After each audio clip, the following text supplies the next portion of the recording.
nakakalungkot mang isipin, alam naming napakasakit, JR, na sa ganitong pagkakataon, sa ganitong sitwasyon mo pa nalaman ang katotohanan. Ginuyod ko ang bata para lang lumaki. Naunawaan po namin, Aling Daisy, ang damdamin ninyo. Ganun pa ang gagawin JR, mo. ang tanong ko, ilang taon ka noon nung unang pinaliwanag sa'yo ni Ninang Daisy mo kung ano ang katotohanan?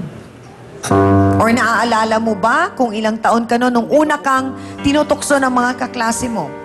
Hindi ko po alam kung ilang taon po ako. Pero, Anong madalas na tinutokso nila? yung sinasabi nila, puno daw po ako. Saka pinulot na po parang kalabaw. Anong sinasagot mo pag sinasabihan kanila ng ganon? Wala, umiiyak lang po sa tabi. Masakit po yun. JR, nauunawaan mo ba na gusto ka nang bawiin ngayon ng nanay mo na si Aling Erlinda kay Ninang Daisy? Hindi po ako sasama sa kanya. Bakit? Kasi hindi man siya nagpaparal sa akin. Tapos hindi naman ako pinalaki. Ano yung pakiramdam mo noon? Parang kulang? Ano? Ganun na nga, kulang po. Kasi walang nanay, walang tatay. Ngayong nakita mo na, kaharap mo na ang nanay mo, anong gusto mong sabihin sa kanya? Sabi ko lang po sa kanya, hindi ko naman yung kilala eh. Ewan kong sino yan. Siya ang nanay mo, JR. Wala po akong kilalang nanay kasi basta-basta lang ko iniwan eh. Ewan kong sino yan. Gaano mo kamahal si Nanay Daisy mo? Sobrang mahal po kasi inalagaan mabuti. Anong sabi ko sa kanya, bilihan ako ng damit, binibilihan po ako. Lahat-lahat po, binibigay sa akin.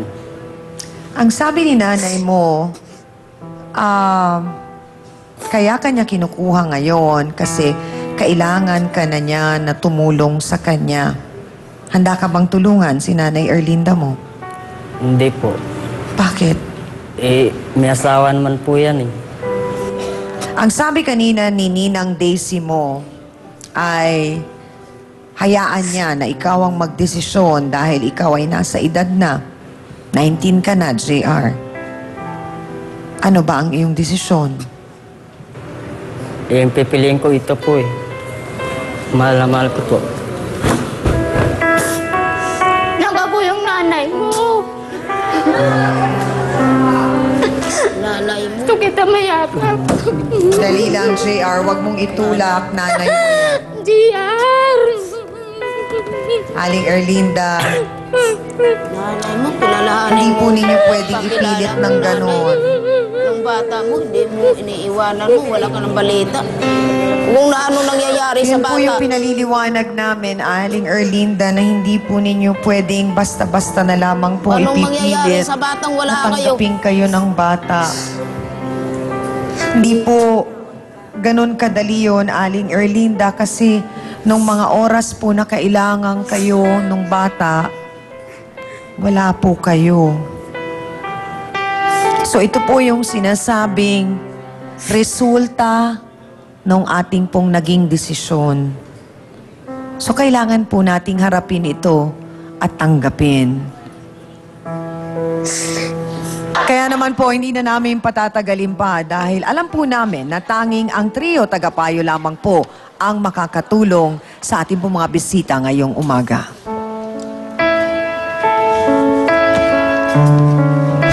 Kayo ba ay willing naman na makipag-cooperate na itong batang ito mahilapit?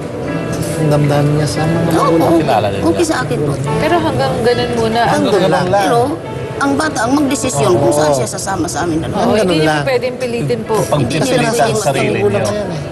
Ang objective mo ngayon, ang maging layunin mo, Aling Erlinda, hindi yung upang kunin mo at upang kundi kung papaano mo ngayon, papaano ka ngayon tatanggapin at mamahalin ng anak mo bilang kanyang anak. Ganun lang, ha? Kamusta po, Attorney Ben, ang pakikipag-usap ninyo sa ating mga bisita ngayong umaga pong ito? Hangad natin siyang amin na bagaman nalayo ang damdamin nitong maginang si JR at saka ni Erlinda sa isa't isa. Palibhasa nga ay iniwan ni Aling Erlinda sa murang gulang nung sanggol pa lang itong si JR sa kanyang kaibigan na si Aling Daisy. Ay gusto pa rin natin silang mapalapit sa isa't isa. Subalit merong proseso kayong dapat na magawa. Salamat, nandyan si Aling Daisy. Open na dalaw-dalawin nyo ang inyong anak sa bahay niya. At ang sabi pa nga niya, upang lalo at mabilis na mapalapit ang damdamin mo, Aling Erlinda, dito sa iyong anak, binibigyan ka pa rin ng kalayaan upang manatili pansamantala sa bahay ni Aling Daisy. So isang busilak at isang napaka gandang oportunidad. Ang ambisyonin mo ngayon, sana matanggap ka ng iyong anak at matutunan kang mahalin sa darating pang araw ng iyong buhay. Yun lamang.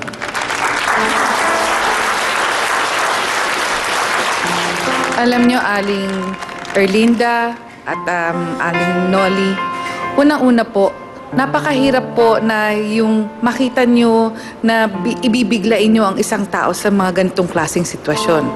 Minahal itong batang ito ng walang kondisyon.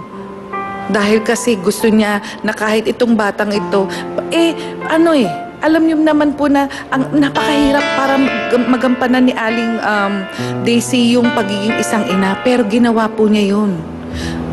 Yung pagkalinga po na yun, daig po ng isang ina. Kaya wag niyong sasabihin na siya tomboy, wala siyang kakayahan na maging ina, mas mabuti pa po siyang ina. Dahil kasi nagawa niya, nagmalasakit siya, inaruga niya ang inyong anak. At minahal niya ng walang kondisyon. At dapat kayo magpasalamat doon dahil hindi na pariwara itong si JR, hindi nagda-drugs. Bagkus, alam niyo, kaya nga ako nagulat nagtatabaho si JR nagde-delivery Kaya gano'n na lang siguro yung intensyon nitong si Aling Daisy na sabihin niya na pagtatabahuhin niyo. So sana, yung binibigay sa inyong oportunidad ni Aling Daisy na mag-stay kayo doon at idahan-dahan at ihanda si JR at na para tanggapin kayo, i-grab niyo po yun kasi makakatulong sa inyo. Yun lang po. Aling Erlinda, kinikilala ka ng ating Panginoong Diyos bilang ina ni JR. Hindi ito pinagkakait sa iyo. Ikaw nga ang ina. Ngunit kung tatanungin ka ng Panginoon, ikaw ba'y naging tunay na ina para kay JR? Iyan ang dapat mong sagutin. Dahil sa mahabang panahon, hindi mo na ipakita yon para kay JR. Ngayon, kailangan mo siya, narito ka na. Gusto mo na siyang kunin. Nasaan ka nung kailangan ka ni JR? Iyan ang pananagutan mo sa harap ng Diyos. Salamat naman, narito ang kaibigan mo na si Daisy, na siya po ang, nung wala ka, siya naging ina para kay JR.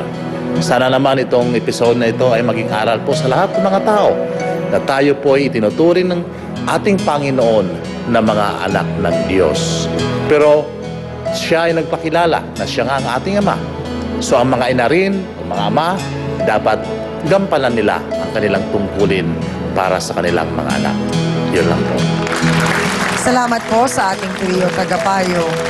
Aling Noli, Aling Erlinda, mas naunawaan na po ba ninyo ngayon yung mga bagay na dapat po ninyong gawin na hindi po